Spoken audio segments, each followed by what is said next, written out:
Zalim di dalam Al-Quran ada dua pengertian. Yang pertama adalah zalim yang belum mengalami ideologisasi, seperti kata kafir yang belum mengalami ideologisasi. Kata kafir yang belum mengalami ideologisasi adalah kata yang menunjukkan perbuatan yang bersifat teknikal, menutupi sesuatu. Dan sesuatu itu adalah biji-bijian dilakukan oleh orang yang menanam, maka orang kafir pada saat itu artinya adalah petani. Sama dengan zalim. Ya, zalim itu artinya adalah berbuat aniaya. Berbuat aniaya itu bagaimana sih? Meletakkan sesuatu pada bukan tempatnya. Ya, maka banyak ulama, misalnya di antaranya Imam Asy-Syafi'i mengatakan bahwa al-zulmu adalah jadi meletakkan sesuatu pada bukan tempatnya, itu adalah kedzaliman. Aslinya begitu. Jadi kalian meletakkan sesuatu bukan pada tempatnya, itu kedzaliman.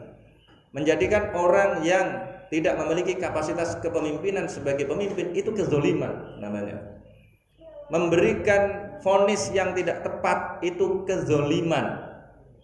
Maka zolim diartikan dengan atau sebagai lawan kata adil. Ini poin penting ini, tapi nanti kata adil itu nanti memiliki padanan atau menjadi padanan kata zolim.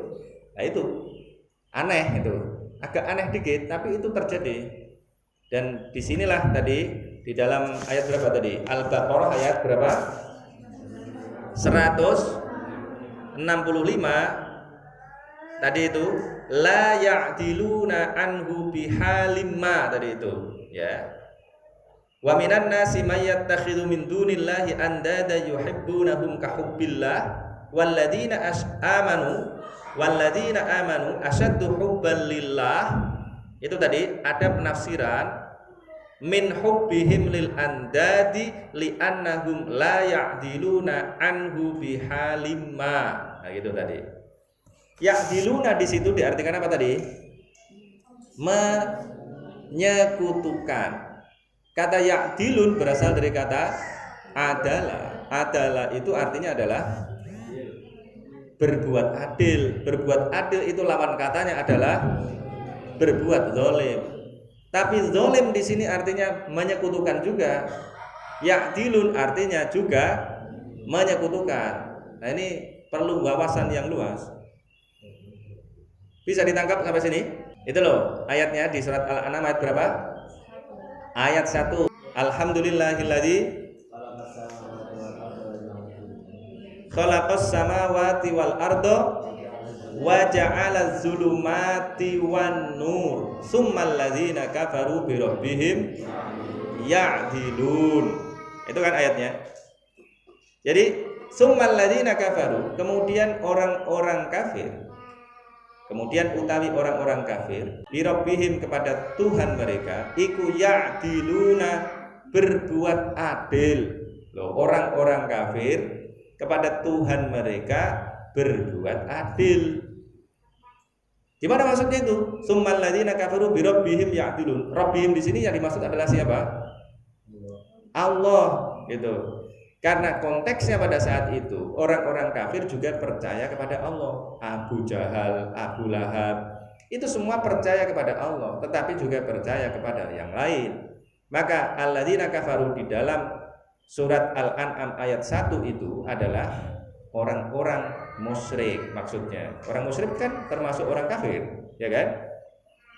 Itu lam yakunil ladzina kafaru min ahlil kitabi wal musyrikin. Jadi orang kafir itu dibagi menjadi dua kalau dalam konteks ini, yaitu orang musyrik dan orang ahlul kitab. Ahlul kitab itu kafir, orang musyrik kafir.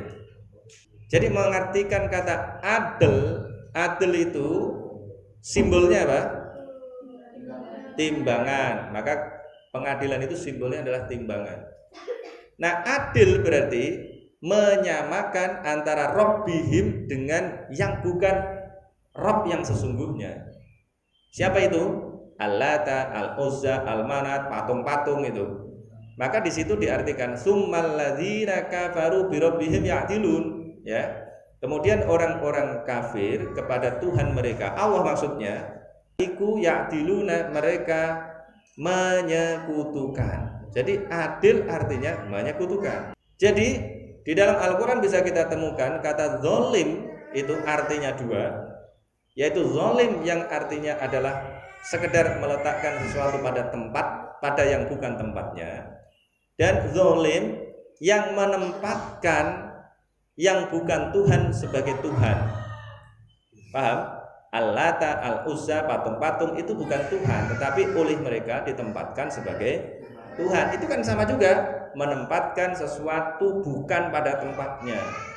Itu adalah zolim. Mestinya menempatkan sesuatu pada tempatnya itu adalah sesuatu yang benar, ya kan? Namanya adil, karena menempatkan sesuatu secara sama. Nah, tapi masalahnya tadi itu menempatkan sesuatu yang tidak sama sebagai yang sama dengan Allah. Nah, itu masalah. Itu konteksnya. Maka jangan bingung. Ini bukan berarti Al-Quran rancu, tidak. Justru ini Al-Quran memiliki wawasan yang sangat luas. Kalau orang ngerti sejarah, orang ngerti pergeseran bahasa, itu akan memahami dengan baik. Nah, sekarang kita kaji satu persatu. Kata adil yang teknikal, yang belum mengalami pergeseran makna dan kemudian mengalami ideologisasi, mana? Kata adil yang seperti kata kafir, yang berarti secara teknikal petani. Sekarang adilnya yang mana? Itu surat An-Nahl. Innallaha ya'muru bil adli wal ihsan wa ita'idzil qurba wa yanha 'anil fahsya'i wal munkari wal baghi ya'idzukum la'allakum tadhakkarun. Surat An-Nahl ayat 90.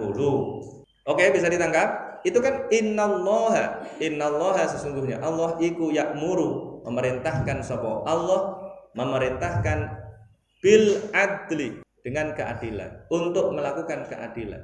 Berarti kan positif semua, kan memerintahkan sesuatu yang baik-baik. Ya'muru bil adli wal ihsan, dan berbuat baik. Berarti ini makna paling awal. Allah memerintahkan untuk berbuat adil. Adil di sini adalah menyamakan. Jadi kepada orang itu kalian jangan membeda-bedakan. Konteksnya begitu. Ini sama-sama manusianya. Misalnya kalau konteks pada saat itu ada diskriminasi ras, misalnya orang-orang Arab itu, ya, orang-orang Makkah itu kan berbeda dengan orang-orang Ethiopia misalnya. Orang kulit hitam itu dianggap sebagai orang yang derajatnya rendah. Mereka biasanya jadi budak seperti Bilal, Ammar bin Yasir, siapa lagi, Al-Wahsy misalnya. Itu adalah budak-budak dari Ethiopia, ya, yang derajatnya itu dianggap rendah.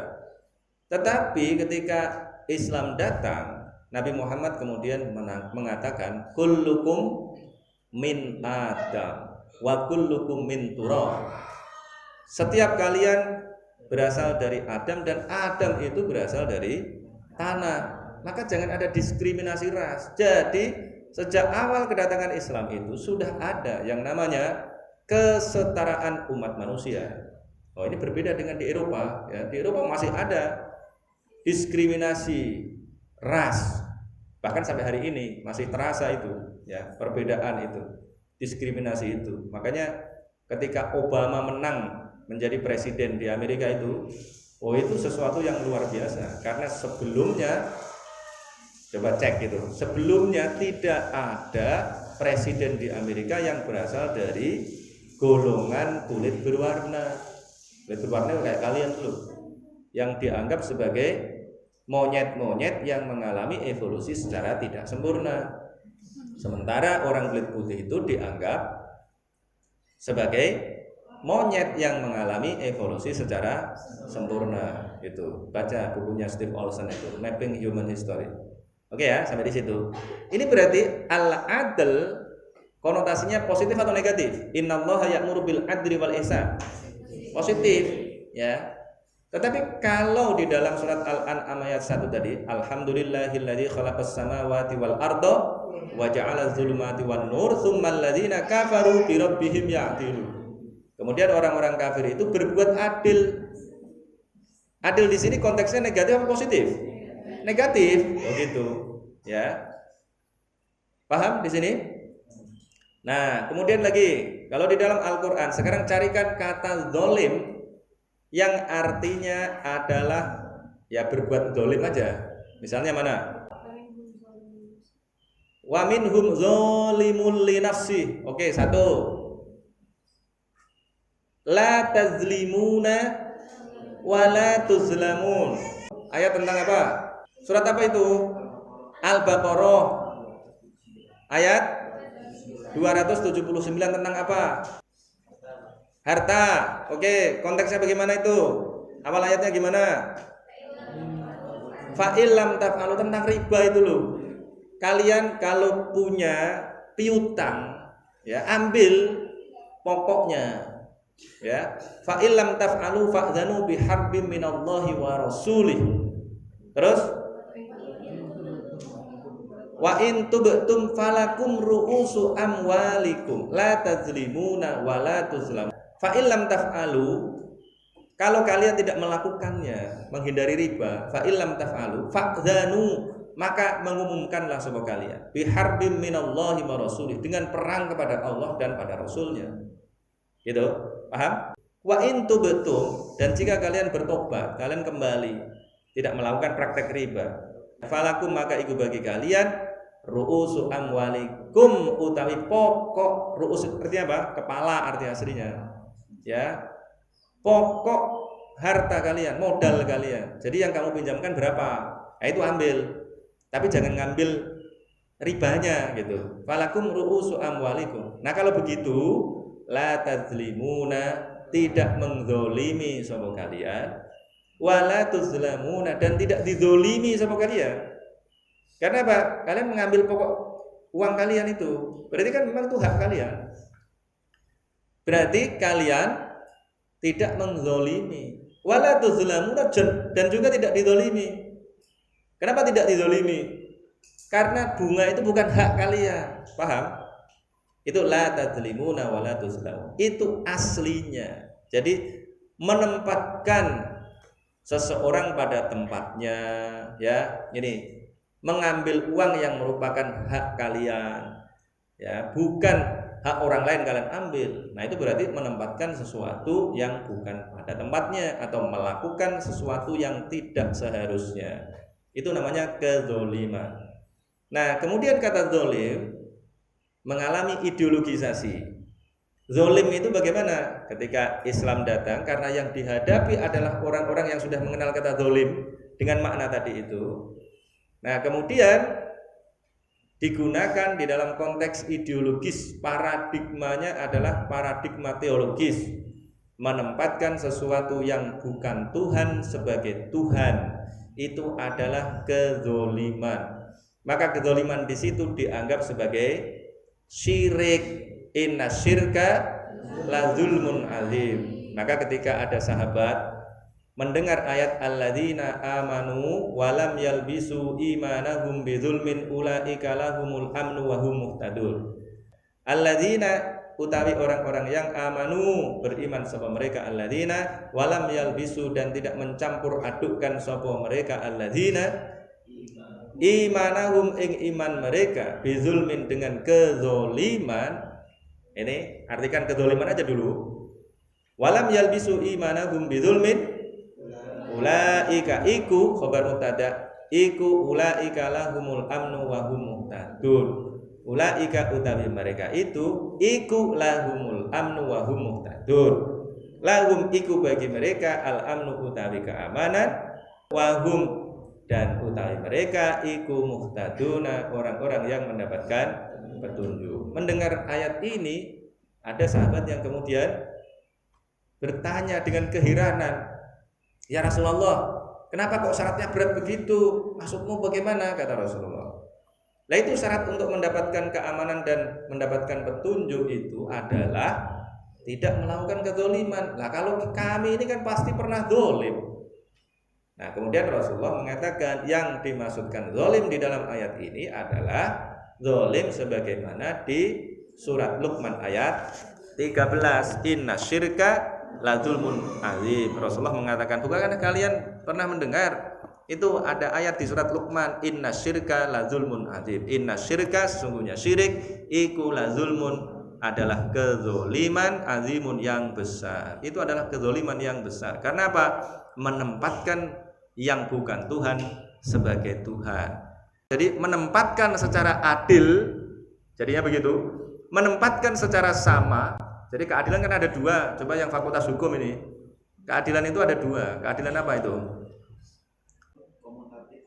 Keadilan komutatif dan keadilan distributif. Yang pertama tadi itu namanya keadilan komutatif, yang menyamakan tadi ya, semuanya setara, itu namanya keadilan komutatif.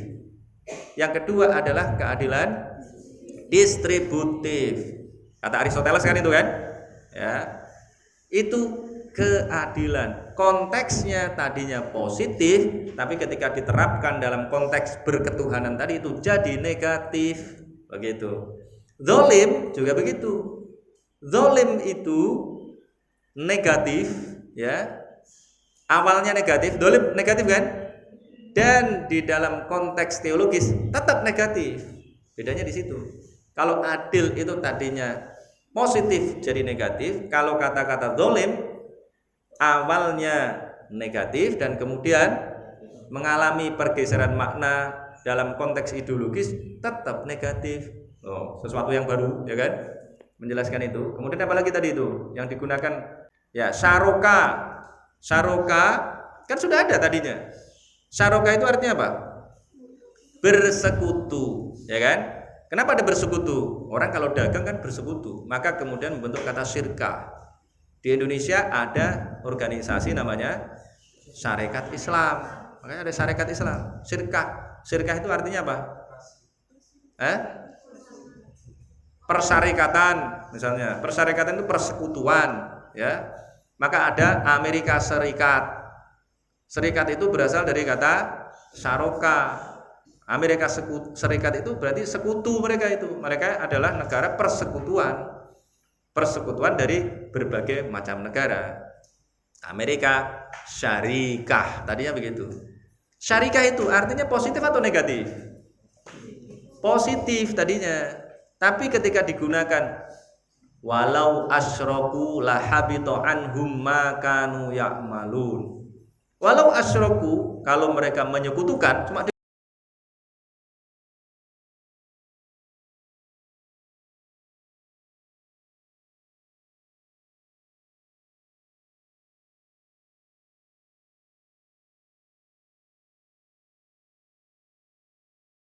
diungkapkan dengan jika mereka menyekutukan, maksudnya adalah menyekutukan Allah. Bittikhadil andadi tadi itu, dengan menjadikan, dengan mengambil sekutu-sekutu atau saingan-saingan. Jadi ada dua di dalam Al-Quran, ada syuraka, ada andad. Ada Tuhan-Tuhan yang dianggap sebagai sekutu-sekutu Allah, ada Tuhan-Tuhan yang dianggap sebagai saingan-saingan Allah. Kalau dalam politik namanya apa? Oposan dan koalisi. Ada Tuhan-Tuhan yang dianggap sebagai anggota koalisi Allah, ada Tuhan-Tuhan yang dianggap sebagai oposan Allah. Kalau dianggap sebagai sekutu, nah itu namanya anggota koalisi. Kalau dianggap sebagai musuh, namanya oposan, begitu. Jadi ada tiga itu tadi. Ada kata syaroka, ya, kemudian membentuk kata asyroka, sekutu, menyekutukan. Itu dari positif ke negatif. Adil dari positif ke negatif. Zalim dari negatif dan tetap negatif. Nah, itu memahami Al-Quran itu harus sekomprehensif itu, ya.